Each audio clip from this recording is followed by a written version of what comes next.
بسم الله الرحمن الرحيم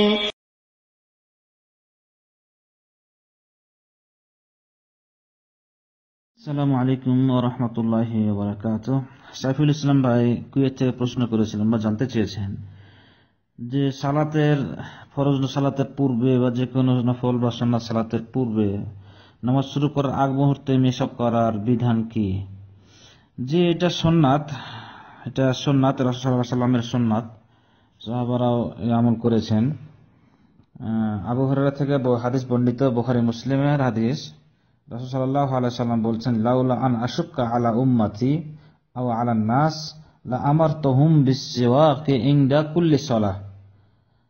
অন্য রিওয়ায়াতে আছে, আবু দাউদের আছে ইনদা কুল্লি ওযু, যে রাসূল সাল্লাল্লাহু আলাইহি সাল্লাম বলছেন, আমার উম্মতের উপর যদি কষ্ট না হতো তাহলে আমি প্রত্যেককে আদেশ করতাম নামাজের আগ মুহূর্তে মিসাক করার। তো প্রত্যেক নামাজের সময় তাদেরকে মিসাক করার জন্য আদেশ করতাম, নির্দেশ দিতাম।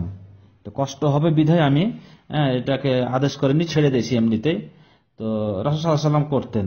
তো রাসূল সাল্লাল্লাহু আলাইহি সাল্লামের আমল অনুযায়ী যেটা তিনি আমল করেছেন, সেটা অবশ্যই একটা সুন্নাত। সুন্নাত আমল করলে তার সওয়াব অবশ্যই আছে।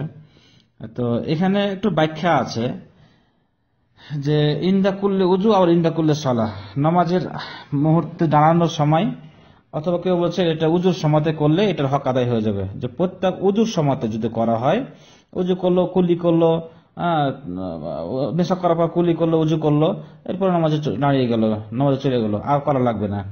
আবার কেউ বলছেন যে উজুর সময় করলে উজুর সময় করতে হবে, এরপরে আবার নামাজের সময়তেও সে করবে, যখন দাঁড়াবে নামাজের জন্য, ইকামতের আগ মুহূর্তে, অথবা ইকামত চলতেছে, অথবা ইকামতের পরে নামাজ শুরু হওয়ার আগ মুহূর্তে এটা মেশাক একটু হালকা করে নিল।